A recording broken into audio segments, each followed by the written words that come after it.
આ પ્રકારનો કુસંગ એ સત્સંગનો કુસંગ છે. આપણને આશ્ચર્ય થાય કે સત્સંગમાં કુસંગ કેવી રીતે હોય? પાણીમાં કોઈ દિવસ આગ હોઈ શકે ખરી? આગને ઓલવવા પાણીની જરૂર પડે, પાણીમાં આગ કેમ નહીં હોય?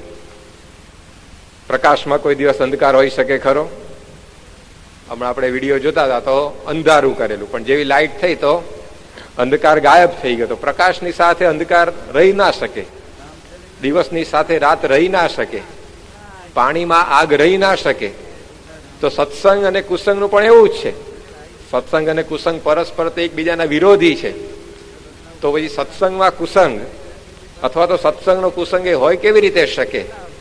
પરંતુ ગુણાતીતાનંદ સ્વામીએ સમજાવ્યું, શ્રીજી મહારાજે પણ આપણને સમજાવ્યું છે કે સત્સંગનો કુસંગ એટલે શું? તો સત્સંગમાં સત્સંગીઓના અભાવ અવગુણની વાતો કરવી અને સાંભળવી એ સત્સંગનો કુસંગ છે. શ્રીજી મહારાજે વચનામૃત પ્રથમના 17માં પણ આ વાત સમજાવી.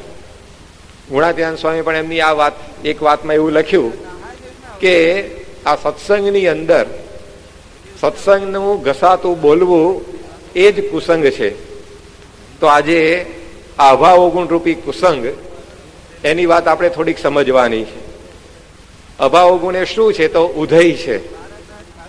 જેમ ગમે તેવું મજબૂત લાકડું હોય, ગમે તેવું જાડું લાકડું હોય, પણ એને જો ઉધઈ લાગે તો એ લાકડું પોતે ખવાઈ જાય, એ લાકડું પોતે પોલું થઈ જાય અને અંતે એ તૂટી પડતું હોય છે, નાશ પામે છે.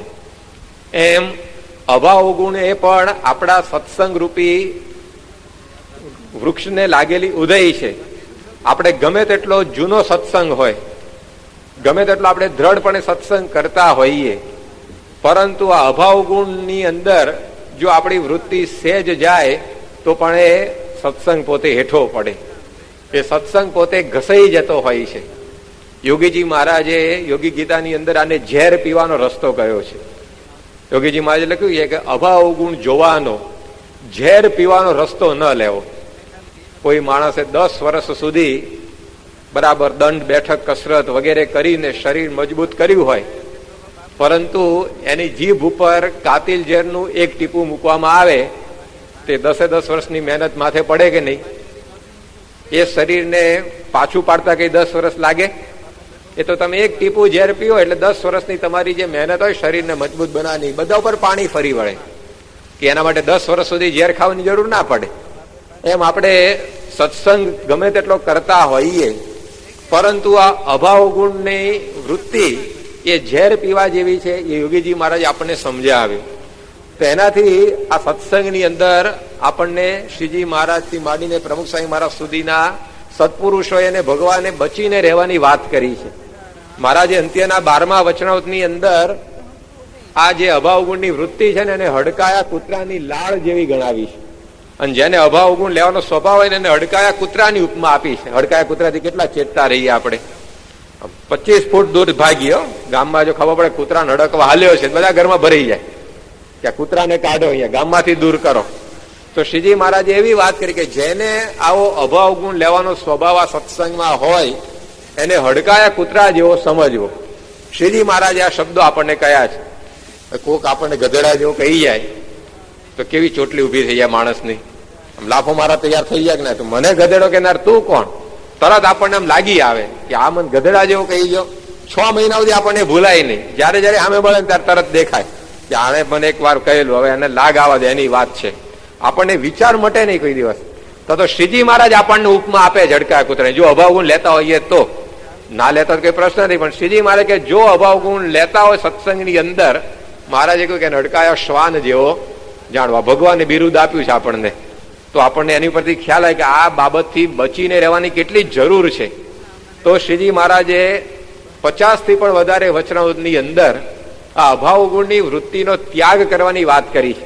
મહારાજે કાર્યણીના 9મા વચનામૃતમાં કહ્યું કે જે અભાવ ગુણ લેતો એને અમે અડધો વિમુખ સમજીએ છીએ. ભલે સત્સંગમાં રહેતો હોય, પૂજા પાઠ તિલક ચાંદલો ધર્માદો સભા આ તે બધું જે કરતો હોય, પરંતુ જો સત્સંગીઓનો અભાવ ગુણ લેતો હોય તો મહારાજે કહ્યું કે એને અડધો વિમુખ જાણવો. પૂજ્ય મહંત સ્વામી આ વાતને સમજાતા કહે છે કે મહારાજ એવું ના લખ્યું કે એને અડધો સત્સંગી જાણવો. કે અડધો વિમુખ એટલે અડધો સત્સંગી તો કહેવાય ને. પણ મહારાજ એવું ના કહ્યું કે અભાવ ગુણ લેતો ને અડધો સત્સંગી જાણવો, અડધો વિમુખ જાણવો એવું કેમ લખ્યું? કારણ કે હવે વિમુખ ના રસ્તે ગયો છે, અડધે સુધી પહોંચ્યો છે, હવે વિમુખ આખો થવાનો. અડધો સત્સંગી એટલે શું કે સત્સંગના માર્ગે ચાલ્યો છે એટલે પૂરો સત્સંગી થશે. પણ અડધો વિમુખ એટલે હવે વિમુખના માર્ગે ચાલે છે, હવે વિમુખ થયે પાર એને કે. તો મહારાજે આ વાત સમજાવી કે આ જે અભાવ ગુણ લેવાનો સ્વભાવ એ આટલો બધો ભયંકર છે. આ સત્સંગની અંદર ઝેરની ઉપમા એને આપવામાં આવી. યોગીજી મહારાજે કહ્યું, ગુણાતીતાનંદ સ્વામીએ પોતે આ વાત આપણને સમજાવી. તેની ઉપરથી આપણને ખ્યાલ આવે કે શ્રીજી મહારાજનો કેટલો બધો અભાવ હશે. અંત્યનું 21મું વચનામૃત છે, એમાં મહારાજે વાત કરી કે કોઈ અમારા માટે થાળ બનાવીને લાવતો હોય, કોઈ અમારા માટે વસ્ત્ર લાવે, અમારા માટે કોઈ અલંકાર લાવે, આવી રીતે અમારી સેવા પૂજા કરીને અમને રાજી કરવાનો કોઈ પ્રયત્ન કરતો હોય, પણ એ જો સત્સંગીઓનો અભાવ ગુણ લેતો હોય તો એની કરેલી સેવા મારે કે અમને ગમતી નથી. કોઈ તમને સરસ મજાની થાળી બનાવીને લાવે પીરસીને જમાડવા માટે, પણ શરત એટલી કે પેલા તમને 2 લાફા મારવા પછી થાળી પીરસવાની. તો ભાઈ સૂકો રોટલો ખાઈશું, આ તારી થાળી નથી જોઈતી આપણે કહી દઈએ. આપણને ગમે કોઈ સારામાં સારા 32 પકવાન હોય થાળીમાં, પણ એની ઉપર કહે કે હું ઇલાયચીની જગ્યાએ થોડીક રેતી ભભરાઈને તમને આપું જમવા, તો આપણે ખાઈએ સાદો રોટલો ને છાસ ચાલશે માં કે તાર 32 પકવાન નથી જોઈતા, રેતી શું કરવા ભભરાઈ ઉપર, એ નહીં ખવાય કે. તો મહારાજે એવી વાત કરી કે તમે મારા માટે થાળ લઈને આવો, મારા માટે સારા વસ્ત્ર અલંકાર બધું લાવો, પણ જો અભાવ ગુણ લેતા હોય ને તો પેલા થાળ ઉપર રેતી ભભરાવ જેવું કામ કર્યું છે, એ થાળ મને ગમશે જ નહીં, અમે સ્વીકારશું જ નહીં, અમે આમાંથી જમવાના જ નથી. એટલું નહીં, વચનામૃતની આગળ પડથારો આપેલો છે. એ પડથારામાં તો ત્યાં સુધી શ્રીજી મહારાજની પ્રકૃતિ પરમહંસે લખી છે કે ભગવાન સ્વામિનારાયણની આગળ કોઈ જો હરિભક્તનું ઘસાતું બોલે તો ભગવાન સ્વામિનારાયણ પોતાની દૂર ખસેડી મૂકતા કે આને અહીંયાથી લઈ જ જાઓ. એનું મોઢું પણ એમને જોવું ગમતું નહીં. આપણે કહીએ સ્વામી અમારી બાજુ દ્રષ્ટિ કરો, મહારાજ દ્રષ્ટિ કરો, પણ દ્રષ્ટિ તે કરવા તૈયાર છે, પણ જો આપણે અભાવ ગુણ લેતા હોય તો ભગવાન મોઢું ફેરવી દે. સંત છે મોઢું ફેરવી લે છે, એમને આપણે કોકના અવગુણ ગાઈએ, કોકનો અભાવ લઈએ બિલકુલ ગમતું નથી. પછી આપણે પત્રમાં લખીએ કે બાપા રાજી રહેજો, અથવા તો બાપા દ્રષ્ટિ રાખજો, દ્રષ્ટિ કરજો, પણ એ દ્રષ્ટિ કરે નહીં, કારણ કે એમને ન ગમતું એ આપણે કર્યું. તો આટલી બધી દાજ એ જે અભાવ ગુણ લેતો હોય એની ઉપર ભગવાન સ્વામિનારાયણે પોતે બતાવી છે. તો એની ઉપરથી પણ આપણને ખ્યાલ આવે કે સત્સંગની અંદર આ જે વસ્તુ છે એનાથી બચીને રહેવાની એ જરૂર છે. તો એ સત્સંગનું સુખ આપણને આવે. આજે અભાવ ગુણ ન લેવાની વાત યોગીજી મહારાજ કે પ્રમુખ સ્વામી મહારાજ કે શ્રીજી મહારાજ કે ગુણાતીતાનંદ સ્વામી આપણને સમજાયનું કારણ એ છે, એમને આ સત્સંગનો આનંદ આપણને આપવો છે. શ્રીજી મહારાજ અક્ષરધામમાંથી આ પૃથ્વી ઉપર પધાર્યાનું કારણ શું? આપણું કલ્યાણ કરવા માટે, આપણને સુખી કરવા માટે. નિષ્કાંત સ્વામીએ લખ્યું કે સુખી કર્યા રે જન જગતના. આપણને આ સત્સંગનો આનંદ એમને આપવો છે. મહારાજે પ્રથમના 67માં લખ્યું કે જે સત્પુરુષ છે એને તો અંતરમાં અખંડ એવી ઈચ્છા રહે છે કે મારા જેવા સુખિયા બધા જ થાય. તો પ્રમુખ સ્વામી મહારાજને એ પોતે જેવું સુખ ભોગવે છે એવું સુખ આપણને બધાને આપવું છે. એના માટે આ સત્સંગ એમણે આ પૃથ્વી પર સ્થાપ્યો, પણ એ સત્સંગનું સુખ આપણને નથી આવતું એનું એક કારણ યોગીજી મહારાજે આ બતાવ્યું. આવી એ જ ઉનાળાની સિઝન હતી અને યોગીજી મહારાજ માણાવદરમાં હતા, અને એ સોરઠ તો કેરીઓનો પ્રદેશ, એટલે કોક હરિભક્ત તમારા જેવા કેસર કેરી લઈને યોગીજી મહારાજ પાસે આવ્યા બાપાને ધરાવવા માટે. અંગીકાર કરો વિનંતી કરી. ત્યારે યોગીજી મહારાજ બોલ્યા એ કેરી જોઈને કે સત્સંગનું સુખ પણ આ કેસર કેરી જેવું ગળ્યું છે, જો એમાં અભાવ અવગુણ રૂપ ખટાશ ન ભળે તો. છેલ્લે આ શરત મૂકી કે આ સત્સંગનું સુખ યોગી બાપા કે કેસર કેરી જેવું ગળ્યું છે. હવે કેસર કેરી કરતા તો અનંત ગણું આ સત્સંગમાં સુખ છે, પણ આપણને કેસર કેરીના સુખ કરતા આગળના સુખની કોઈ કલ્પના નથી અત્યારે, એટલે સમજાવવા માટે આવું કહ્યું હોય ભગવાનને સંતે. બાકી કરોડ કેસર કેરી એક પલ્લા મૂકો તો એ સત્સંગના એક લવ આનંદની તુલ્ય પણ ન આવે. પણ યોગીજી મહારાજે કહ્યું કે એ સુખ આપણને ક્યારે આવે? જ્યારે અભાવ ગુણ રૂપ આપણે ખટાશ એ કેસર કેરીના રસમાં ન ઉમેરીએ ત્યારે. કેસર કેરીના રસમાં શું ઉમેરવાનું હોય? ઘી, સૂંઠ, મીઠું, એવું બધું ઉમેરવાનું હોય ને. પણ કોઈ પેલા 2-4 કાગદી લીંબુ લાઈ નીચોવે રસની અંદર, તો એ રસનું સુખ આવે પછી આપણને. એમ સ્વામી કહે છે કે સત્સંગમાં તો આનંદ આનંદ જ છે, પરંતુ આપણને નથી આવતાનું કારણ એ છે કે અભાવ ગુણની ખટાશ આપણે અંદર નાખી દઈએ છીએ. આજે આ આપણી સભા ભરાઈને બેઠી છે અને કોક આવે આપણા જેવો તો આ સભાને જોઈને શું કે જો આ પેલો જોકા ખાય છે એ એને દેખાય, જો પેલો મોડો આવ્યો, જો પેલો ડાફા ડોળિયા મારે, જો પેલો આ મરખો નથી બેઠો, આવું બધું દેખાય. અને પ્રમુખ સ્વામી મહારાજ આ સભાની અંદર આવીને બેસે અને એ પોતે જુએ તો એને શું લાગે? કહો કે આ હરિભક્તો બધા જુઓ કામ ધંધો મૂકીને ખેતીવાડી મૂકીને સભાનો લાભ લેવા આવ્યા છે, આ શિબિરમાં આવ્યા છે, કેવા નિયમ ધર્મ પાળે છે. એમની દ્રષ્ટિ આ છે તો એમને આનંદ વર્તે છે. અને આપણને દરેકની અંદર અભાવ અવગુણ એ બધું દેખાયા કરે છે.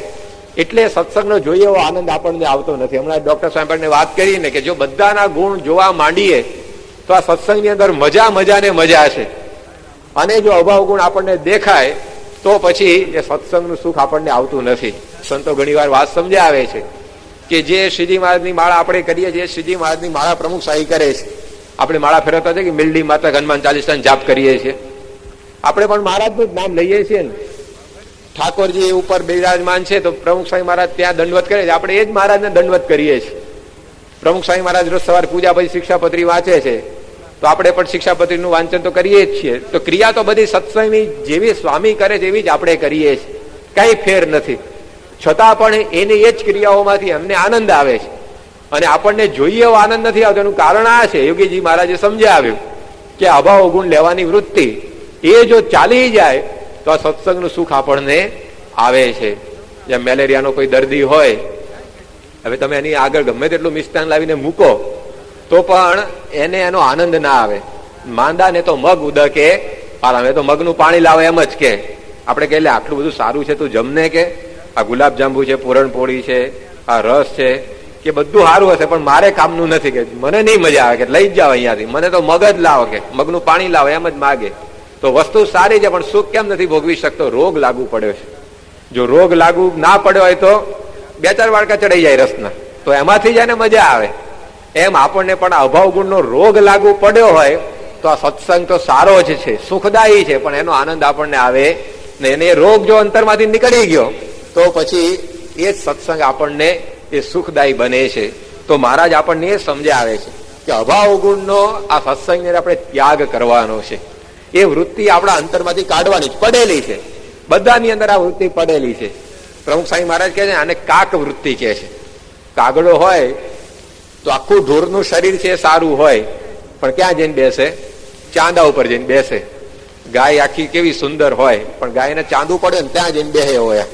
એમ સ્વામી કહે છે કે આ અભાવ ગુણ લેવાની વૃત્તિ છે ને આવી કાગ વૃત્તિ છે કે માણસમાં બીજા ઘણા બધા સારા ગુણો હોય પરંતુ આપણી નજર ક્યાં ઠરે?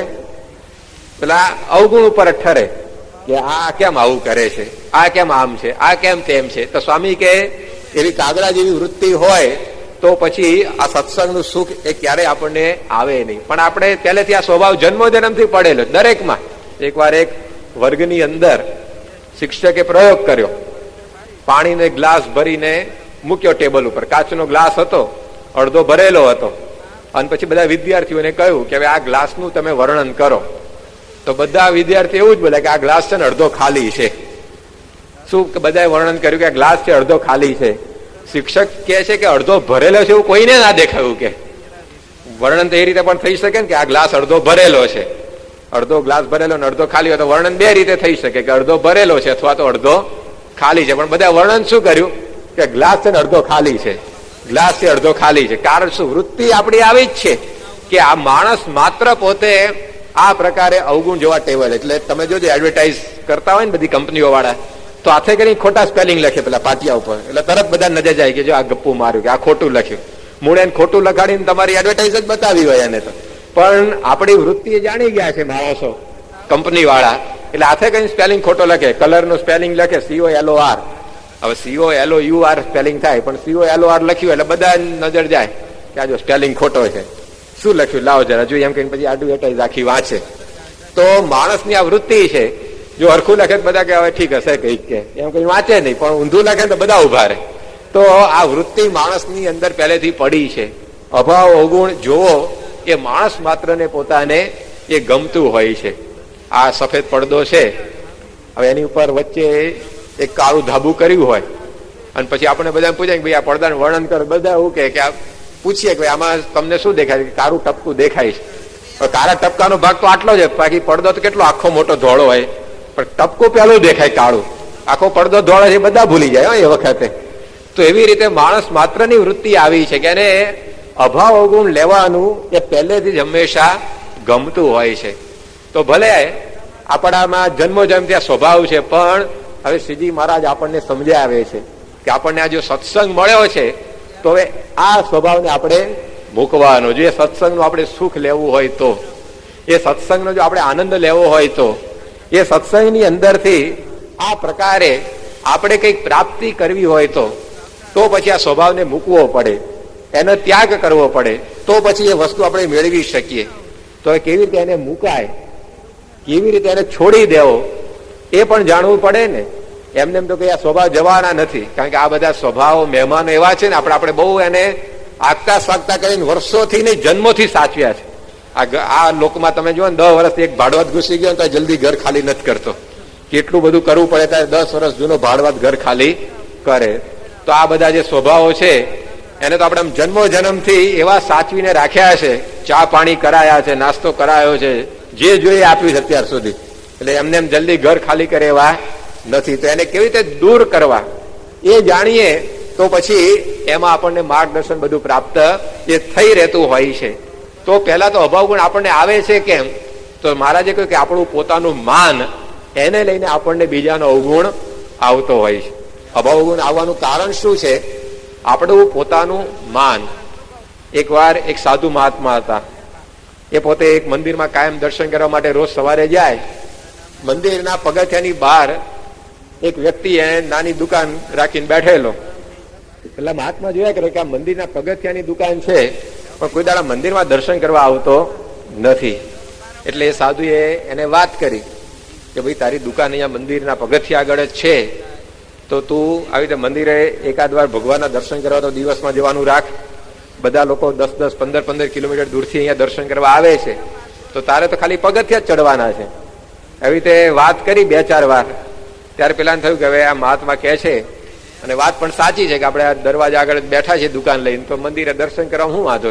એટલે પોતે જયારે સવારે મહાત્મા પગથિયા ચડવા માંડ્યા મંદિરના, ત્યારે ભેગો એ કે હાલો હું આવું છું દર્શન કરવા માટે. અને એ દર્શન કરવા પગથિયા ચડવા માંડ્યો. ત્યાં પગથિયા ઉપર એક માણસ સુઈ ગયેલો, અને સુતેલા માણસને જોયો. અને પેલો જે દુકાનદાર પગથિયા ચડતો એને પેલા મહાત્માને કહ્યું, જુઓ ને કે આ પડ્યો જ રહ્યો છે કે એને ભાન પડે છે કે આ મંદિર છે દર્શન કરવા જઈએ. પેલા સાધુ કે હું તને 15 વર્ષથી કહું છું, તું હજી પહેલી વાર પગથિયા ચડે છે. ના પાછું જો શું ધંધો ચાલુ કર્યો તે. જો અત્યાર સુધી અવગુણ નહોતો આવતો, પણ પોતે કંઈક કર્યું ને તરત બીજાને અવગુણ આવે માંડે. તો આપણા અંતરમાં આ છે કે વર્તનનું માન.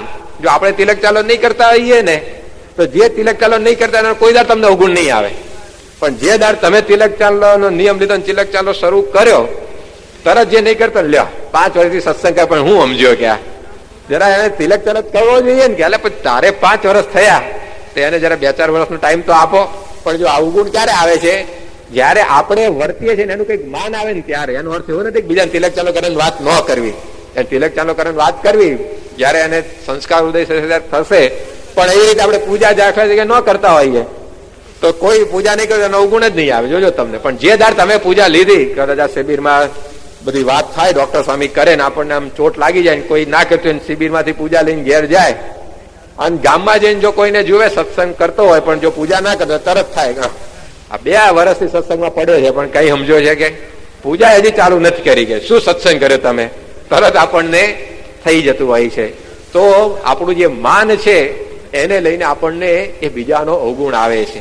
તો આપણે એ વખતે વિચાર કરવો પડે કે ભલે એ માણસ પોતે કઈ ક્રિયા નથી કરતો સત્સંગની, તો હજી પ્રયત્ન કરતો હશે, નહીં થતું હોય. જેમ આપણને કઈ દરેક વસ્તુ આપણે વર્તમાન ધારણ કર્યા ત્યારથી જ પૂજા ચાલુ થઈ છે. ઘણા થઈ હોય, ઘણા મોડી થઈ હોય. જે દિવસે વર્તમાન ધારણ કરીને કંઠી પહેરી ત્યારથી તિલક ચાલો શરૂ થયેલો, તો કદાચ ઘણાને વાર લાગી હશે. જે દિવસથી આપણે તિલક વર્તમાન તે જ દિવસથી અઠવાડિક સત્સંગ સભા નિયમિત શરૂ કરી, એ જ દિવસથી ઘર સભા શરૂ કરી, એ જ દિવસથી નિયમિત દર્શન વિશાંશ ધર્માદો શરૂ થયો, એ જ દિવસથી આપણે વચનાવસાયની વાતોનું વાંચન શરૂ થયું. તો ધીમે ધીમે કરતા બધું ચાલુ થયું છે, ઘણા થશે. તો આ રીતે બીજાને પણ એવું હોય ને, તો એવું જો આપણે વિચારીએ તો અવગુણ આપણને આવે નહીં. બીજું આપણને બીજાને અવગુણ આવે એનું કારણ શું છે? તો ઝડપે નિર્ણય કરવાની વૃત્તિ. કોકનું કંઈક આમ જોયું અને તરત આપણે સર્ટિફિકેટ થયેલા તૈયાર જ હોય, ફટ દઈને કાઢીને આપી જ દે કે આવો જ છે કે એનું એવું જ હોય કે હું પહેલેથી જાણું કે એને તરત આપણે ઝડપી નિર્ણય લઈ લેતા હોય છે. પણ ઘણી વાર એવું ના હોય. ગઈકાલે ડોક્ટર સાંઈ સારંગપુરમાં હતા, તેમણે વાત કરેલી કે કોઈ વ્યક્તિ આપણને આવીને કે ભાઈ આ વ્યક્તિ છે એમણે દારૂ પીધો છે, તો વાત સાચી હોય, પણ પછી દારૂ પીધો છે એવું કે પણ ક્યારે પીધો? 6 મહિના પહેલા પીધો હોય એની વાત આપણને કરતો હોય તો 6 મહિના વ્યક્તિમાં ફેરફાર ના થઈ ગયો હોય. 6 મહિના પહેલા પીતો હોય પણ 6 મહિનામાં છૂટી આવી ગયો હોય, કઈક આવી શિબિરમાં આવ્યો હોય, કઈક એવા શબ્દો લાગી ગયા હોય, વ્યસન મૂકી પણ દીધું હોય, તો 6 મહિના પહેલાની વાત હોય પણ કોઈ આપણને વાત કરતું હોય કે ભાઈ આ દારૂ પીતો હતો એ મેં જોયેલું છે, તરત આપણને મને જાય કે હા કે હોવું જ જોઈએ, કે મને જરા લાગતું હતું તો ખરું જ કે આપણું મન આપણને એવું કે, તો જો ઝડપે નિર્ણય તરત આપણે લઈ લેતા હોઈએ છીએ. એક સંત હસન બસરી થઈ ગયા, સુફી સંપ્રદાયના આ હસન બસરી કરીને એક સંત થઈ ગયા. એકવાર એ પોતે દરિયા કિનારે ફરવા ગયેલા, તો દરિયા કિનારે એમણે એક માણસ જોયો, હાથમાં બાજુ બોટલ પડેલી અને એક સ્ત્રીના ખોળાની અંદર એ પોતે માથું મૂકીને સૂતેલો. અને આ જોયું પેલા હસન બસરીને એકદમ આમ ક્રોધ આવી ગયો કે આ માણસને કઈ મર્યાદા જેવું છે કે નહીં, કે આવી રીતે ખુલ્લામાં આમ પડ્યો છે કે, અને એ રીતે મનની અંદર જરા એના પ્રત્યે અણગમો થઈ ગયો. એટલામાં બન્યો કે દરિયામાં એક જોરદાર મોજું આવ્યું અને જે પેલી હોડીઓ કાંઠી હતી એની અંદર 2-4-5 માણસો બેઠેલા, એ હોડી આખી ઊંધી વળી ગઈ અને મોજું હતું એની અંદર જે માણસો અંદર બેઠેલા એ બધા પાણીમાં અંદર ખેંચાઈ ગયા. આ જોયું પેલો જે સૂતેલો માણસ હતો ને તરત ઉભો થયો અને ઉભો થઈને દરિયામાં ઝંપલાયો અને 2 માણસોને પોતે બહાર ખેંચી લાવ્યો. બહાર ખેંચી લાવી અને કિનારે એને પોતે મૂકી દીધા. અને આ દ્રશ્ય એ પેલા હસન બસરીએ જોયું અને એને થયું કે આ માણસ, આ મોજું આવ્યું, તરત અંદર કૂદી પડ્યો, 2 માણસને બહાર લઈ આવ્યો અને વળી પાછો પેલી જે સ્ત્રી હતી એના ખોળામાં માથું મૂકીને હુઈ ગયો. છે શું આ કે? એટલે જઈને બાજુમાં જઈને એને પૂછ્યું કે આ બોટલ છે તમારી પાસે અને આ પ્રકારે તમે અહીંયા સૂતા છો અને વળી બાજુ મોજું આવ્યું, બધો તમે ત્યાં કૂદી પડ્યા, 2 માણસને બહાર લઈ આવ્યા, મને કે આમ તમારી ક્રિયા સમજાતી નથી કે આમ ફોડ પાડો, કોણ છો તમે, શું કરો છો? ત્યારે પેલા એ કહ્યું કે હું છે ને રોજ સવાર પડે ને અહીંયા આવી જાઉં છું દરિયા કિનારે, સાંજે સૂર્ય આથમે પછી હું પાછું મારા ઘેર જઉં છું, પણ કે અહીંયા આખો દાડો કરો છો શું? તો કે આ મારી માતા છે, આ સ્ત્રી છે ને મારી માતા છે, એ પોતે વૃદ્ધ છે, એને હું લઈને આવું છું, આ પાણીની એક બોટલ રાખું છું અને દરિયામાં કોઈ કઈ રીતે તોફાનમાં સપડાઈ ગયું હોય, કઈ કઈ રીતે તણાઈ જતું હોય તો એને હું બહાર કાઢું છું. આ મારું કામ છે. સાંજે સૂર્યાસ્તમ છે એટલે હું પાછો ઘેર જઈશ અને મીઠા પાણીની બોટલ રાખું છું. કદાચ અહીંયા કોઈ માણસ આવ્યું હોય, અહીંયા તો બધે ચારે બાજુ ખારું પાણી હોય અને એને તરસ લાગ્યું મીઠું પાણી પીવત ક્યાં જાય, એટલે એક બોટલ રાખી, તમારે પીવત લો, તમે પણ લો. એટલે હસન બસરીએ મોઢે પાણી નહીં પણ હાથમાં પાણી લીધું અને નિયમ લીધો કે હવે કોઈના માટે હું તાત્કાલિક કોઈ પણ અભિપ્રાય બાંધીશ નહીં કે, અને કોઈને મારા કરતા હું નાનો ગણીશ નહીં. આ એને પોતે ત્યાં નિયમ લીધો. તો વાત કેટલી આખી જુદી હતી, પણ અનુમાન ક્યાંનું ક્યાંય પહોંચાડી દીધેલું કે આ બોટલ છે એટલે દારૂ જ પીતો હશે. આવી રીતે બાઈના ખોળામાં માથું નાખીને હું તો છે ને એટલે આવી રીતે કોઈક આવી ઘણી કાન ઉપાડ લાવ્યો હશે. આ પ્રકારની માન્યતા હતી. પણ કેવું કાર્ય માણસ કરતો હતો ત્યાં રહીને. એમ સત્સંગમાં પણ ઘણી વાર એવું થાય છે કે કોઈક વ્યક્તિને આપણે કઈ ક્રિયા જોઈએ અને તરત આપણે એની ઉપર અભિપ્રાય બાંધી દઈએ કે આ એવો જ હશે કે, પણ આગળ પાછળનું જયારે આપણે વિચારીએ ત્યારે આપણને ખ્યાલ આવે કે ખરેખર આવું કઈ હતું જ નહીં. ડોક્ટર સ્વામીનો પોતાનો પ્રસંગ કહે છે કે એ લોકો મુંબઈમાં રહેતા હતા, યોગીજીમાં એમને નવી નવી દીક્ષા આપેલી અને એ વખતે કામદીવલીમાં એક બંગલો હતો, ત્યાં એ બધાનો ઉતારો હતો. એમાં બપોરે 12 વાગે હરિભક્ત આવ્યા, સાવ આમ પોતળી જેવું પહેરેલું સામાન્ય અને દેખાવ પણ એકદમ આમ સામાન્ય ગામડિયા માણસો એવો લાગે અને આમ બારી હતી ત્યાંથી આમ ઊંચા થઈ થઈને જુએ. એટલે ડોક્ટર સ્વામી કહે છે કે જે કઈ બધા જમવા બેઠેલા સંતે બધે અટકળ કરી કે ખાવા આયા લાગે છે, કે 12 વાગ્યાનો ટાઈમ છે અને ઊંચા થઈ થઈને જુએ છે એટલે નક્કી આ લાડવા ખાવા આવ્યા છે. બધા અંદર અંદર થોડીક ચર્ચા કરવા માંડ્યા. એમાં મહંત સ્વામી પોતે હતા એ ઉભા થયા અને એમણે પેલા જે ભાઈ હતા એમને અંદર બોલાવ્યા અને અંદર બોલાવીને બેસાડીને પછી પૂછ્યું કે તો કોણ છો તમે, ક્યાં રહો છો, કેમ આવ્યા? તે પેલા ભાઈએ કહ્યું કે આમ તો કે હું કાઠિયાવાડમાં રહું છું, પણ મારો દીકરો અહીંયા મલાડમાં રહે છે મુંબઈમાં, એટલે હું અહીંયા આવ્યો છું એના ઘેર અત્યારે. અને દીકરો તો એની મોટી ફેક્ટરી છે અને ગાડી પણ છે, બંગલોય છે, અમારે બધું છે. તો કે અહીંયા શું કરવા આવ્યા? તો કે મેં એવું સાંભળ્યું છે કે યોગીજી મહારાજે 51 ભણેલા ગણેલા યુવાનોને દીક્ષા આપી છે અને એ બધા જે સંતો એમણે બનાવીને બધા પથ્થરમાં જમે છે. તો મેં 40 વર્ષ પહેલા સ્વામિનારાયણના સાધુઓને પથ્થરમાં જમતા જોયેલા, પણ પછી કોઈ દિવસ સ્વામિનારાયણના સંતોને મેં પથ્થરમાં જમતા જોયા નથી. પણ યોગીજી મહારાજના સંતો છે પથ્થરમાં જમે જેવું મેં સાંભળ્યું, એટલે મને થયું કે લાવ હું એમ પથ્થરમાં જમતા સંતોના દર્શન કરવા જવું. એટલે 12 વાગે જવું પડે ને, કે 10 વાગે આવે તો ઓછા કે પથ્થર ખોલીને સંતો બેઠા હોય જમવા. એટલે હું કે અહીંયા 12 વાગે આવ્યો છું તમારા બધાના દર્શન કરવા માટે. ત્યાર બધાને અંતર દ્રષ્ટિ થઈ કે આપણે માનતું શું નીકળ્યું શું. જુઓ, તો આ ઝડપી નિર્ણયની વૃત્તિ કે કોઈની કઈ ક્રિયા જોઈએ તો પાછળ એનો શું આશય છે, શું હેતુ છે, ઘણી વાર આપણને ખબર હોતી ને સીધું આપણે સર્ટિફિકેટ આપી દઈએ ભાઈ આવું જ હશે એનું, તો એની અંદર આપણી આ અસેવા થઈ જાય. તો ગુણાત્યાન સ્વામી એ સમજાવ્યું કે આ સત્સંગમાં ભલે આપણાથી સેવા ન થાય ન કરવી, પણ અસેવા તો ન જ કરવી. તે અસેવા તે શું? તો અવગુણ લેવો તે. તો અસેવા છે આપણી. કોઈક એવો હરિભક્ત ખરેખર હોય ને એનો જો આવો અવગુણ લઈ લીધો તો ભગવાન એની અંદર કુરાજી પોતે થતા હોય છે. ભગવાનની દ્રષ્ટિ આપણી પરથી ઉતરી જાય તો એ વાત એ છે કે અભાવગુણની અંદર એક ઝડપી નિર્ણય કરવાની વૃત્તિ એ મૂકવાની.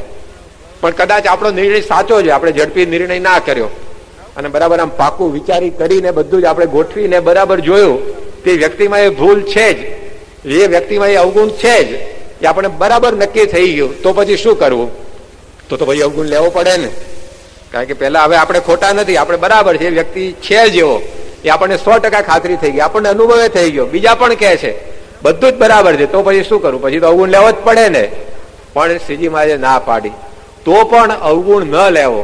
પ્રથમના 24મા વચનામૃતમાં મહારાજે કહ્યું કે આ સત્સંગનો યોગ કોને થાય છે? તો હંમેશા જેનામાં અવગુણ કરતા ગુણ વધારે હોય ને એને જ આ સત્સંગનો યોગ થાય છે. મહારાજે ત્યાં કરી છે. આજે મેડિકલ કોલેજમાં પ્રવેશ કોને મળે? જેને 90% માર્ક હોય ને એ મેડિકલ કોલેજમાં પ્રવેશ મેળવે. એન્જિનિયરિંગ કોલેજમાં જેને 75-80% માર્ક હોય ને એને જ પ્રવેશ મળે. એટલી તો લાયકાત એની હોય જ. પછી બીજું બધું ભલે વધતું ઓછું હોય પણ 90% તો હોય જ, તો જ આવે હોય મેડિકલની અંદર, એ નક્કી છે ને. એમ મારે કે સત્સંગની અંદર એડમિશન કોને મળે? કે જેનામાં અવગુણ કરતા ગુણ વધારે હોય ને એ જ આ સત્સંગની અંદર આવતો હોય છે. તો આપણને અવગુણ દેખાયો એ વ્યક્તિનો, પરંતુ મહારાજના વચન પ્રમાણે એની અંદર અવગુણ કરતા ગુણ વધારે હોવા જોઈએ. તો એ વખતે અવગુણ દેખાય ત્યારે એના ગુણ જોવાનો પ્રયત્ન કરવો પડે. તો પછી અવગુણ એ આપણને જે આવ્યો હોય અંદરથી ટળી જતો હોય છે. ગુણાત્યાન સ્વામીએ વાત કરી કે આ સત્સંગની અંદર જો આપણે ગુણ લેવાનું શીખીએ ને તો ભ્રમરૂપ થઈ જઈએ. સ્વામી એમની વાતમાં લખ્યું છે 4થા પ્રકરણની 140મી વાત કે આ સત્સંગની અંદર જેનો ગુણ લેવાનો સ્વભાવ એને પોતે ભ્રમરૂપ થઈ જાય. ભ્રમરૂપ થવું એટલે કેટલું મોટું કાર્ય છે. મોટા મોટા ઋષિ મુનિઓ રાફડો થઈ ગયા છે જંગલમાં તપ કરીને, તો ભ્રમરૂપની ઝાંખી નથી થઈ એ લોકોને. સ્વભાવ પર એક ઘસરકા નથી પડ્યા. આમ પાણીમાં 60,000 વર્ષ સુધી સુકે પાણીમાં તપ કરી ગયા, શરીર બધા ફોગાઈ ગયા, તો પણ ભ્રમરૂપ થયા નથી. ઊંધે માથે લટક્યા છે ઝાડ ઉપર, પંચાંગની તાપ્યા છે, જંગલમાં ગયા છે, હિમાડો ગાળ્યો છે, તો પણ કોઈ ભ્રમરૂપ થયા નથી. એ કાર્ય ગુણાત્યાન સ્વામી કહે છે ગુણ લેવાનો સ્વભાવ આપણને પડે સત્સંગમાં તો સરળ થઈ જાય. તો આ કેટલી બધી મોટી વાત છે. તો એ આપણને જો ખ્યાલ હોય તો પછી અભાવ ગુણમાંથી આપણી વૃત્તિ પાછી હટે અને એમાંથી આપણે બચી જતા હોઈએ છીએ. તો દરેકનો જેટલો આપણે ગુણ લઈએ એટલી અભાવ ગુણની વૃત્તિ આપણામાંથી ઓછી થતી હોય છે. ત્રીજી વસ્તુ એ છે કે આપણું જેટલું ધ્યેય સ્પષ્ટ હોય સત્સંગમાં એટલું જ આપણે અભાવ ગુણમાંથી બચી જઈએ. આજે આપણે સત્સંગ કરીએ એમાં ધ્યેય શું છે? નાના બાળકોને બધી વાત ગોખાવામાં આવતી હોય છે કે આપણો જન્મ 2 વાત સિદ્ધ કરવા સારું થયો છે, અક્ષરરૂપ થવું અને પુરુષોત્તમમાં જોડાવું. ગુણાત્યાન સ્વામીની બીજી વાત પણ બાળકો બોલતા હોય છે કે આપણે તો અક્ષરધામમાં જવું છે એવો એક સંકલ્પ રાખવો. તો આપણે આ સત્સંગની અંદર આવ્યા છે એમાં કરવાનું કાર્ય આપણું આ છે, આપણું ધ્યેય આ છે કે આપણે એકાંતિક થવું છે, બ્રહ્મરૂપ થવું છે, આપણે સ્વામીને રાજી કરવા છે, અક્ષરધામ આપણે જવું છે. આ ધ્યેય જો આપણને સ્પષ્ટ હોય ને તો આપોઆપ એ બીજી બધી જ વસ્તુઓ એ નીકળી જાય. આપોઆપ બીજું બધું છે એ બધું ઓછું થઈ જાય. એકવાર એક બહુ જ મોટો તત્વચિંતક થઈ ગયો, એરિસ્ટોટલ એનું નામ. અને એ એરિસ્ટોટલ એથેન્સ જે ગ્રીસની અંદર આવેલું છે, એથેન્સ પાટનગર, જેમ આપણું દિલ્હી કહેવાય એમ ગ્રીસ દેશનું પાટનગર એથેન્સ, ત્યાં આગળ એક રાજા રાજ્ય કરતો હતો. એ રાજ્યના એ પોતે મહેમાન થઈને આ એરિસ્ટોટલ પોતે ગયેલા રાજાને એમ કે આવો મોટો તત્વચિંતક આવ્યો છે આપણા રાજ્યની અંદર, તો એને રાજ્યનું એટલું બધું બતાવું ને, બધી સગવડો, સુવિધાઓ, બાગ બગીચા, ફુવારા, તે જ્યાં જાય ત્યાં પછી આપણી જ વાતો કર્યા કરે. એટલે એરિસ્ટોટલને બધી જગ્યાએ ફેરવ્યો. કારણ કે માણસને શું હોય છે, પોતાની પાસે જે હોય ને બીજાને બતાવ્યા વગર ન ચાલે, તો જયારે એનું સુખ આવે. જોજો નવા બૂટ લાવે તો અમથી અમથા 2 આંટા બજારમાં કામ વગર ના મારી આવે, બધાને ખબર પડે કે હવે નવા બૂટ આવ્યા છે. નવું કઈક હીરો હોન્ડા લાવ્યો હોય, કઈક મોટર લાવ્યો હોય, તો ફળિયામાં ચકલી ન ફરકતો હોય તો મોટો હોર્ન મારતો મારતો દાખલ થાય. 10 પાડોશીને ખબર પડે કે હવે આ કઈક નવી ગાડી લાવ્યો છે. ટીવી રેડિયો લાયા હોય ઘરમાં, તો જેને જોવાનું હોય, સાંભળવાનું હોય, તો બધા રૂમમાં જ બેઠા હોય ને, તો પડોશી ને મળે ને એટલો વોલ્યુમ રાખે રેડિયો નો ટીવી નો. કેમ? ખબર પડે કે હવે કઈક નવું સાધન આવ્યું છે ઘરમાં. એટલે પોતાની પાસે જે હોય ને બીજાને બતાવવા માણસ હંમેશા જોઈએ, તો જ એને ખાધેલું પચે. એટલે આમ રાજાને એવું હતું કે આપણી જોડે છે બધું આને બતાવીએ, એટલે બધી ચારે બાજુ આપણી વાતો કરે. એટલે બાગ બગીચા બતાવ્યા, ફુવારા બતાવ્યા, બધા મહેલમાં જે બધી સગવડતા હતી એ બધી બતાવી. અને રાજાને એમ કે હવે તો આ માણસ આમ એકદમ આપણાથી પ્રભાવિત થઈ ગયો હશે, જ્યાં જશે આ જ વાત કરશે. પછી જયારે વિદાય થવાની થઈ ત્યારે એ રાજાએ એરિસ્ટોટલને પૂછ્યું કે હવે તમે બધે જશો આ ગ્રીસ દેશની અંદર વિચરણ કરવા માટે, તો ત્યાં આગળ જશો ત્યાં આગળ તમે આ બધી જે મારી મહેલની સાહેબી ને બધાની વાતો કરશો ને કે ત્યાં આગળ જઈને? તો પેલા શું કહ્યું કે જુઓ રાજા સાહેબ, મારે હજી આ ગ્રીસ દેશના માણસોને ઘણી બધી સારી વાતો કરવાની બાકી છે. આ કચરા જેવી વાતો કરવાનો મારી પાસે કોઈ સમય જ નથી. કે મારે હજી ઘણું બધું એ લોકોને સારું કહેવાનું છે. એવા સત્સંગની અંદર હજી આપણે ઘણું બધું સારું જોવાનું બાકી છે. એ જો હોય ને તો આ બાજુ દ્રષ્ટિ જ આપણી ના જાય, એ આપણું લક્ષ્ય હોય ને તો. આ સત્સંગની અંદર હજી ઘણું બધું સારું વાંચવાનું આપણે બાકી છે. આ સત્સંગની અંદર હજી ઘણું બધું સારું સાંભળવાનું આપણે બાકી છે. એ જો આપણું લક્ષ્ય હોય તો પછી અભાવગુણ બાજુ આપણી વૃત્તિ જ આપણને સમય જ ના મળે. આજે અહીંયા 300 હરિભક્તો તમે ભેગા થયા છો, દરેકમાં કેટલું બધું સારું જોવાનું હજી આપણે બાકી છે. કે કેટલી દ્રઢતાથી લોકો નિયમો પાળે છે, કેવી દ્રઢતાથી લોકો આવી રીતે ભક્તિ કરે છે, કેવો ભોગ આપીને બધા સત્સંગ કરે છે, કેવી રીતે બધા પોતાનું જીવન જીવે છે, કેટલું બધું સારું જોવાનું બાકી છે. એ જો આપણું લક્ષ્ય હોય તો આ કચરા જેવી વાતોમાં આપણનો સમય જાય. આ સત્સંગમાંથી કેટલું સારું વાંચવાનું બાકી છે. શ્રીજી મહારાજનું જીવન ચરિત્ર બહાર પડ્યું ત્યારથી અત્યારે પ્રમુખ સ્વામી મહારાજના ચરિત્રો બહાર પડ્યા ત્યાં સુધી બધા વાંચન, બધા જ ગ્રંથોને આપણે કર્યા છે. શ્રીજી મહારાજના જીવન ચરિત્રના 5 ભાગ છે, ગુણાધ્યાન સ્વામીના ચરિત્રના 2 ભાગ છે, ભગતજી મહારાજનો 1 ભાગ છે, શાસ્ત્રી મહારાજના 2 ભાગ છે, યોગીજી મહારાજના જીવન ચરિત્રના 6 ભાગ છે. આ પ્રમુખ સ્વામી મહારાજનું બ્રહ્મોપનિષદ બહાર પડ્યું છે. હવે આ બધું વાંચી લીધું હોય, અથેથી આગલા પૂઠાથી પાછલા પૂઠા સુધીનું બધું એવું થયું છે આપણા જીવનમાં. તો કેટલું બધું હજી સારું વાંચવાનું આપણે બાકી છે. તો એ બાજુ જો આપણું લક્ષ્ય હોય તો પછી આ અભાવગુણની વાતોમાં પડવાનો આપણને સમય જ ના મળે. તો આપણું ધ્યેય સ્પષ્ટ કરવું પડે કે હું આ સત્સંગની અંદર એકાંતિક થવા આવ્યો છું, બ્રહ્મરૂપ થવા આવ્યો છું, સ્વામીને રાજી કરવા આવ્યો છું. તો પછી આ અભાવગુણની અંદરથી આપણી વૃત્તિ છે એ બધી નીકળી જાય. બીજું આપણા સામે દ્રષ્ટિ હોય, આ સત્સંગની અંદર આપણે પોતા સામે દ્રષ્ટિ રાખીએ ને તો અભાવગુણની વૃત્તિમાંથી બચી જવાય. અભાવગુણની આ જે આપણને ટેવ છે એ ટેવ જાય ક્યારે? પોતા સામે નજર પડે ત્યારે. આપણે હજી કેટલું બધું અંદર કામકાજ કરવાનું બાકી છે, કેટલું અંદર ખોદકામ કરવાનું બાકી છે. એ આપણને ખ્યાલ આવે તો બીજાનું ખોદકામ કરતા હોય તો અટકી જઈએ. આપણે હજી ઘણું બધું સુધારો અંદર કરવાનો છે. એકવાર એક ઊંટ હતું, એ ઊંટ પોતે સાંજે જમી કરીને ફરવા નીકળ્યું, વોકિંગ કરી આવીએ, જરા વધારે ખવાઈ ગયું હશે એટલે આંટો મારવા નીકળ્યું. તો એક ઘર આવ્યું, ઘરની બહાર પાંજરું હતું, પાંજરામાં પોપટ હતો. એ પોપટ જોયો ઊંટ ભાઈએ, અને ઊંટને થયું કે આ પોપટ આમ બધી રીતે સારો, કે એનો રંગ આમ લીલો, વળી પાછી ચાંચ લાલ, કેવું મેચિંગ ભગવાને કર્યું છે, વળી બોલે ત્યારે કેવું મીઠું બોલે છે. પણ આ ચાંચ જરા એની વાંકી છે, એ જો અરખી હોત ને તો આમ 4 ચાંદ લાગી જાય પોપટની શોભામાં. પણ કે જવા દો, કોમાં કઈ બરકત જ નથી એમ કહીને આગળ ગયું. આગળ ગયું ને ત્યાં ભેંસ જોઈ. ભેંસ જોઈને ઊંટને વિચારે કહો કે આ ભેંસ કેવું સરસ મજાનું પ્રાણી છે, કાળું પણ દૂધ ધોળું આપે.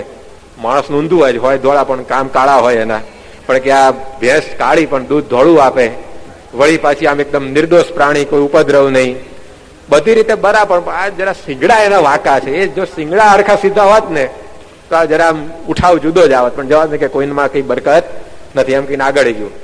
આગળ ગયું ત્યાં કૂતરું જોયું.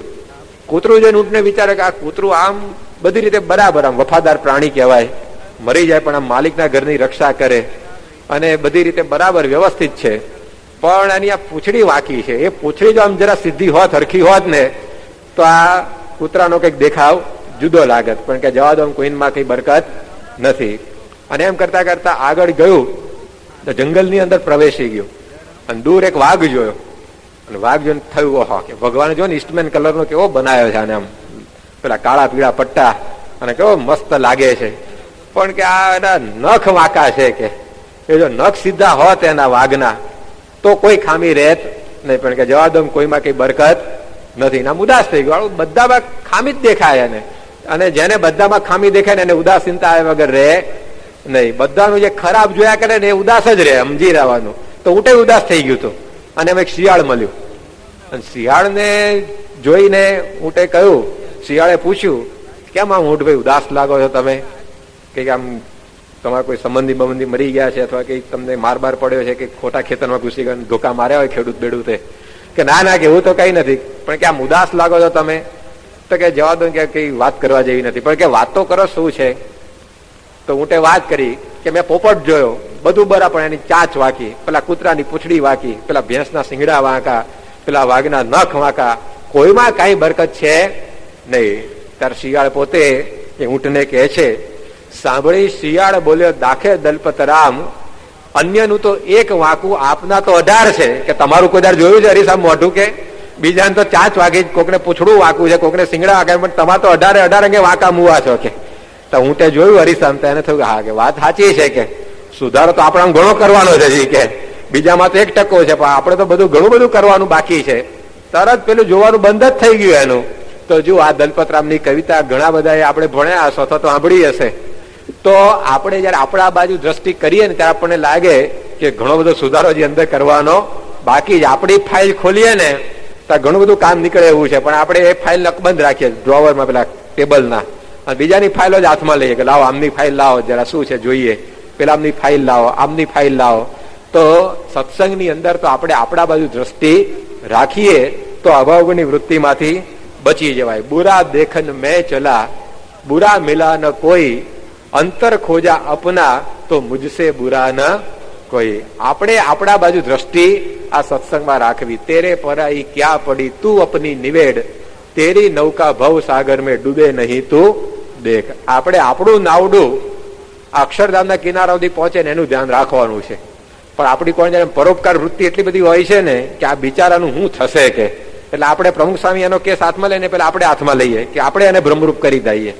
આપણે ભ્રમરૂપ પોતે થવાનું છે, આપણે બીજાને કરવાના નથી. પણ પ્રમુખ સ્વામીનું ઘણી વાર આ કાર્ય આપણે હાથમાં લઈ લેતા હોય ત્યારે બધી તકલીફ થાય કે આપણે એમનો ભાર હળવો કરીએ. સ્વામીને ભીડો ઓછો પડે ને એટલે બેને આપણે ભ્રમરૂપ કરવાનું લઈ લઈએ હાથે, પણ આપણે કઈ કરવાનું નથી. આપણે એવું ભ્રમરૂપ કરીને આપણે આ સત્સંગની અંદર પાર પડવાનું છે. તો એ આપણા સામે દ્રષ્ટિ આપણે રાખવાની, તો પછી કઈ વાંધો આવે નહીં. નિષ્કાંત સ્વામી એમની એક પંક્તિમાં લખ્યું કે જેમ નટ ચડે વળી વાંસડે, જોવા મળે સગળું ગામ, પણ નટ ન જુએ કોઈને, જો જુએ તો બગડે કામ.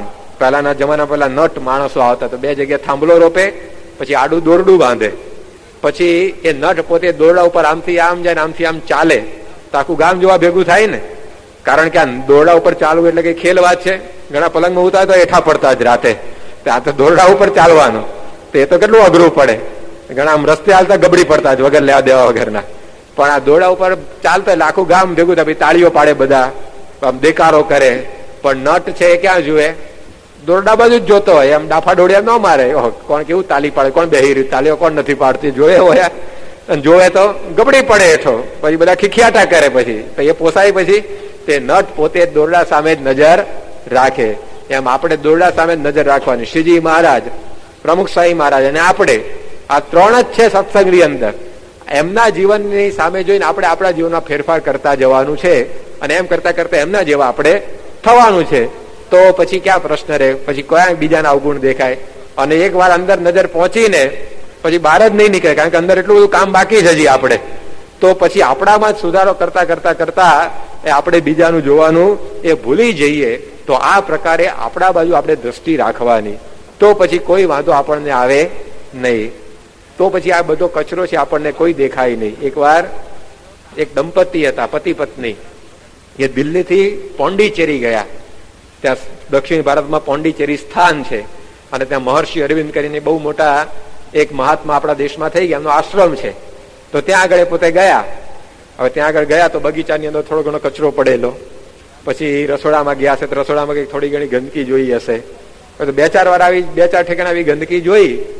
પછી જે વ્યવસ્થાપક હતા એને વાત કરી કે તમે આ રીતે આટલું બધું બાંધકામ કર્યું છે, આ બધું આશ્રમ બધું ચલાવો છો, પણ કે આ બગીચામાં ગંદકી છે, આ રસોડામાં આવી થોડી ગંદકી છે, અહીંયા આ ગંદકી છે, અહીંયા આ છે, તો શું કરો તમે બધા?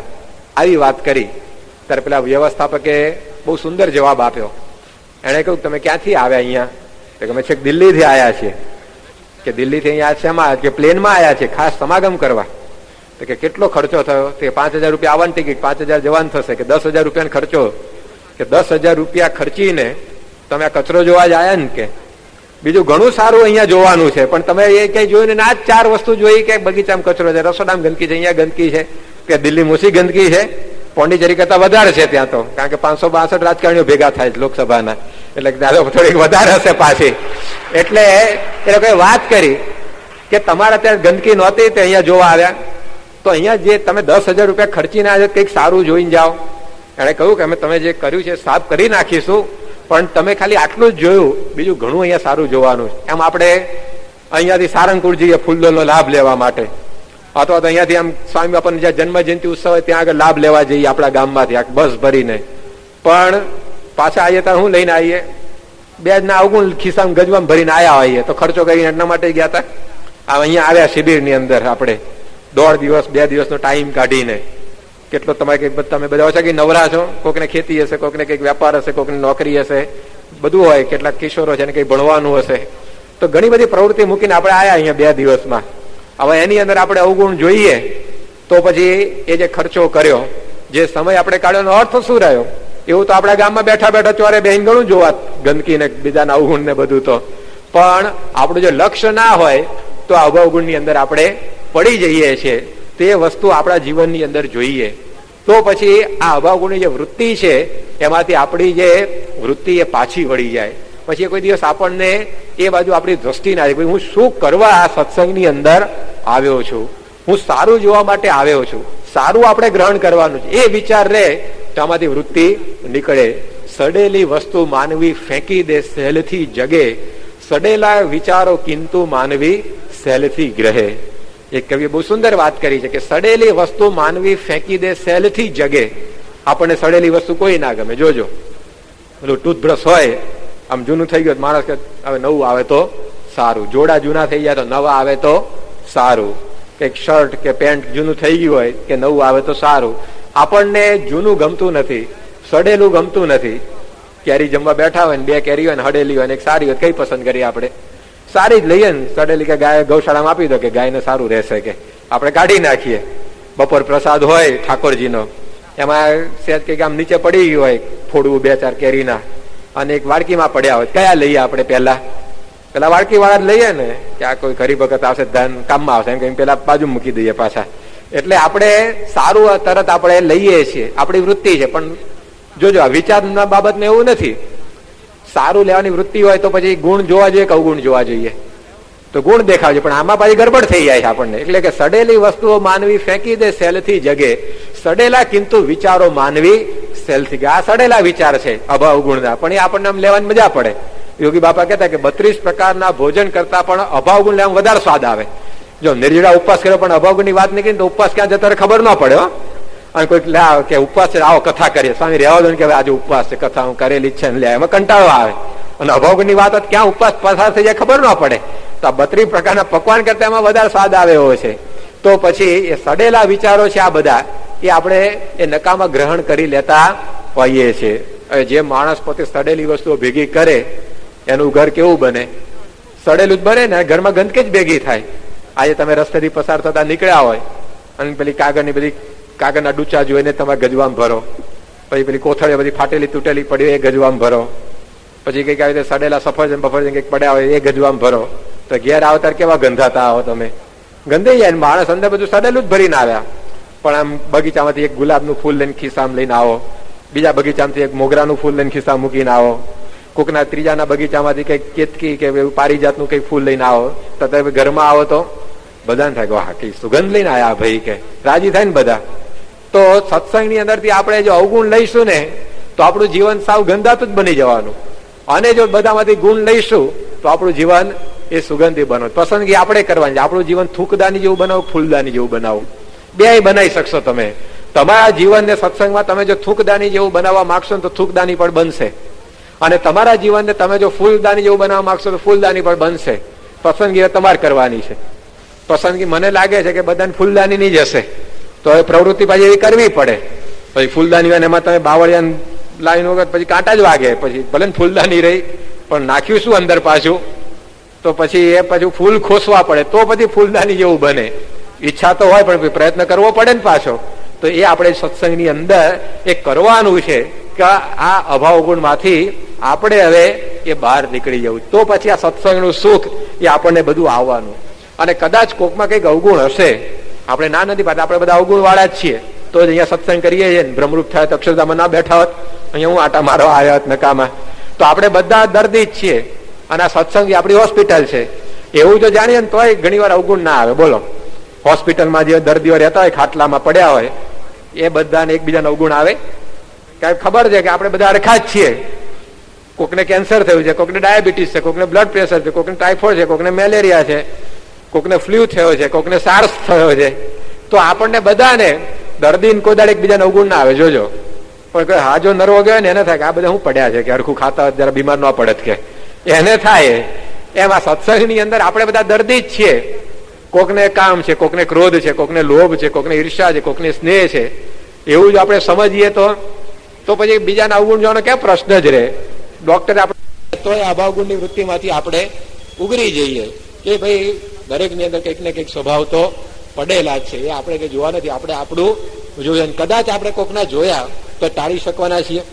ચલો, કોકમાં આપણે ખબર પડી કે આમાં ક્રોધ છે જ, આ ભાઈમાં પાકું થઈ ગયું, નક્કી જ પ્રમાણપત્ર આપી દીધું. અને બધાને સત્સંગમાં બધા એકી અવાજે કહે છે ભાઈ આ ક્રોધી જ છે. પણ એ ક્રોધ એનો અવગુણ લઈને આપણે શું એનો ટાળી શકવાના તો નથી જ આપણે. કારણ કે આપણને આપણા ટાળવામાં કેટલી તકલીફ પડે આપણને ખબર પડે છે ને. આપણે આપણા નથી ટાળી શકતા, બીજાને ક્યાંથી ટાળી શકવાના છીએ? તો બીજાના અભાવગુણ લઈને આપણને ફાયદો શું થવાનો? એને ટાળી તો શકવાના છીએ જ નહીં આપણે. તો અભાવગુણ લીધો તો એમાં આપણો ટાઈમ ગયો, એની ચર્ચા કરી, આ તે બધું. વળી પાછું એ મગજમાં આપણે ભર્યું એટલે જયારે એને જોઈશું ત્યારે એના જ વિચાર આવવાના. પ્રમુખ સ્વામી મહારાજના આપણે દર્શન કરતા હોય પણ એ બાણામ થયા ને તો આપણને થાય આ ક્યાં આવ્યો અહીંયા ટપક્યો, કે એટલે તું દર્શન કરીને પણ સ્વામીના. પણ પ્રમુખ સ્વામી બેઠા ને તો આપણે એને જોઈશું તો પછી આપણે એને જો સ્વામીના દર્શનનું સુખ નહીં આવે. તો એવું આપણને બને છે આપણા જીવનમાં. તો અવગુણ લઈને આપણે તેને ટાળી શકવાના નથી. વળી જયારે જયારે એને જોઈએ ત્યારે આપણને પાછી અશાંતિ થવાની છે. એના કરતા મૂકી દેવું જોઈએ ને, તો પછી કોઈ રીતે આપણને એમાંથી ફાયદો થતો નથી. શ્રીજી મહારાજે આ સંપ્રદાયની સ્થાપના કરી સંવત 1859 કાર્તિક સુદ એકાદશીએ મહારાજે આ ધર્મધુરા સંભાળી. અત્યારે સંવત 2059 અને આ વૈશાખ વદ વૈશાખ સુદ ચાલે છે, આ જે નોમ છે. તો આટલા સંપ્રદાયના લગભગ 250 વર્ષના ઇતિહાસની અંદર હજી સુધી એક પણ એવું દ્રષ્ટાંત મળતું નથી કે અભાવ અવગુણ લઈને કોઈ આ સત્સંગમાં આગળ વધ્યો હોય. મેં તો વાંચે એમાં મળ્યું નથી. તમને કંઈક ગ્રંથો વાંચવામાં આવું પ્રાપ્ત થાય તમને આપજો, એટલે કહેવા થાય ભાઈ આમાં એક દ્રષ્ટાંત છે, ફાયદો થાય છે એવું. પણ હજી સુધી એક જ દ્રષ્ટાંત એવું બન્યું જ નથી. મહારાજના 200-250 વર્ષના ઇતિહાસની અંદર સંપ્રદાયમાં કોઈ વ્યક્તિ અભાવગુણ લઈને ભ્રમરૂપ થઈ હોય, અભાવગુણ લઈને સત્સંગમાં દ્રઢ પાયો કર્યો હોય એવું બન્યું જ નથી. અને અભાવગુણ લઈને પાછા પડ્યા હોય, સત્સંગ મૂકીને જતા રહે, એના હજારો દાખલા છે. તો કયો રસ્તો લેવો? બે રસ્તા હોય. એક રસ્તે જવાથી માણસની ગાડી ખાડવામાં પડી જ હોય અને ભાગીને ભૂક્કો થઈ ગયો એવો એક રસ્તો છે. અને બીજો નેશનલ હાઈવે 8 છે. એ રસ્તે જવાથી કોઈ એક્સિડન્ટ કોઈને થયો જ નથી. તો તમે કયા રસ્તે ગાડી લઈ જાઓ? નેશનલ હાઈવે 8 ઉપર જ લઈ જાય ને. ગાડી ખોવાની પેલામાં તો મરવાના ધંધા છે. બીજા રસ્તે કોણ જાય ત્યાં આગળ? એમાં ગુણ ગ્રહણ કરીને અનેક લોકો આ સત્સંગમાં સુખ પામ્યા છે, ભ્રમરૂપ થયા છે. અને અવગુણ ગ્રહણ કરીને કેટલાયની ગાડી ઊંધી પાટે પડી છે. તો કઈ કયો રસ્તો લેવાનો? સીધું આમ ગણિત સાફ છે આપણને, પણ કોણ જાણે આ ગણિત આપણને સમજાતું નથી. કે ના, કે એ તો બધું એને થયું પણ મને ન થાય, કે એમ કરીને ગાડી મારી જ મૂકે અભાવગુણના રસ્તે. અને પછી ભટકાય, પછડાય, અથડાય, કૂટાય, ત્યારે ખબર પડે કે આમ કહેતા પેલો રસ્તો લીધો હોત તો સારું હતું. તો બધા છે ને અનુભવ કરવાના નથી હોતા. અમુક ઝેર ખાવાથી મરી જવાય એ આપણે અનુભવથી નક્કી કર્યું છે કે અનુમાનથી નક્કી કર્યું છે? આમાંથી ઝેર ખાવાથી મરી જવાને કોઈનો અનુભવ કર્યો હોય એ કહો, આંગળી ઊંચી કરો. કે મેં અનુભવ કર્યો ઝેર ખાધી મરી જવાય. અહીંયા જીવ તો ક્યાંથી આવે અનુભવ કહેવા માટે? તો એનો કઈ અનુભવ ના અનુમાનથી હોય કે ભાઈ આ ઝેર ખાય એટલે મરી જાય, કારણ કે પેલો મરી ગયો એટલે આપણે ખવાય નહીં. સાપ કરડે એટલે માણસ મરી જાય જો ઝેરી સાપ હોય તો. એ આપણે અનુભવથી શીખ્યા છે કે અનુમાનથી શીખ્યા છે? અનુમાનથી જ ને. કોઈને અનુભવ છે એમ સાપ કરડે મરી ગયો હોય એનો?